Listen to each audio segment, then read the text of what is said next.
All right, we are marking 78 years since the invasion of Normandy, the beginning of the end of World War II, and one man is leading the effort to ensure peace of that day is forever cemented in our minds. And the World War II Museum in D.C., by the way, memorial there, too.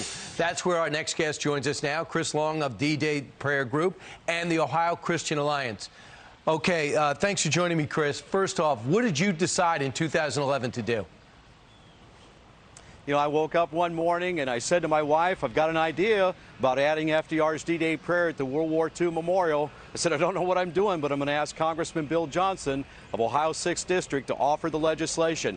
He was thrilled, and it was followed up by Senator Rob Portman, who entered the legislation in the Senate. And it ended up passing in 2014 by unanimous consent in the U.S. Senate on the 70th anniversary of the D-Day landings. That's S-1044, the World War II Memorial Prayer Act, and then began the design and placement and fundraising phase, because it has to be paid for with private donations, not by public funds or tax dollars. And so that's what we've been doing all this time. Chris, explain to me the history of that. Could you explain to me the history of that prayer?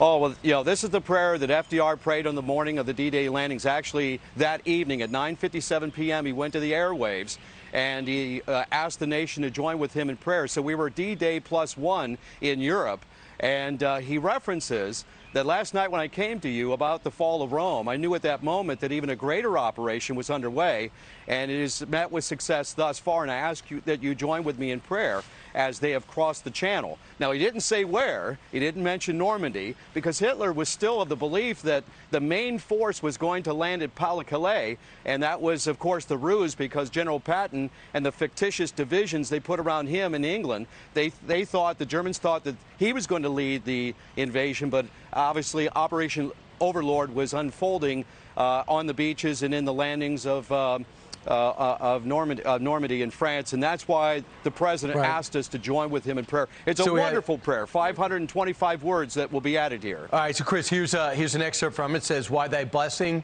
we shall prevail over the unholy forces of our enemy. Help us to conquer the apostles of greed and racial arrogances. Lead us to the saving of our country and with our sister nations into a world unity that will spell a sure peace, a peace of vulnerable to the schemings of unworthy men." Chris, when can we see that behind you permanently?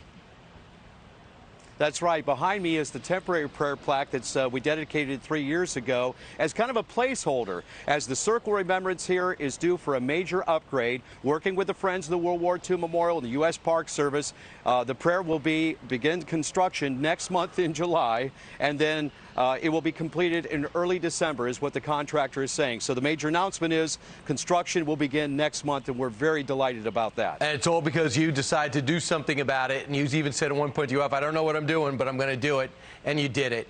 Chris Long, thanks so much. Thank you, Brian.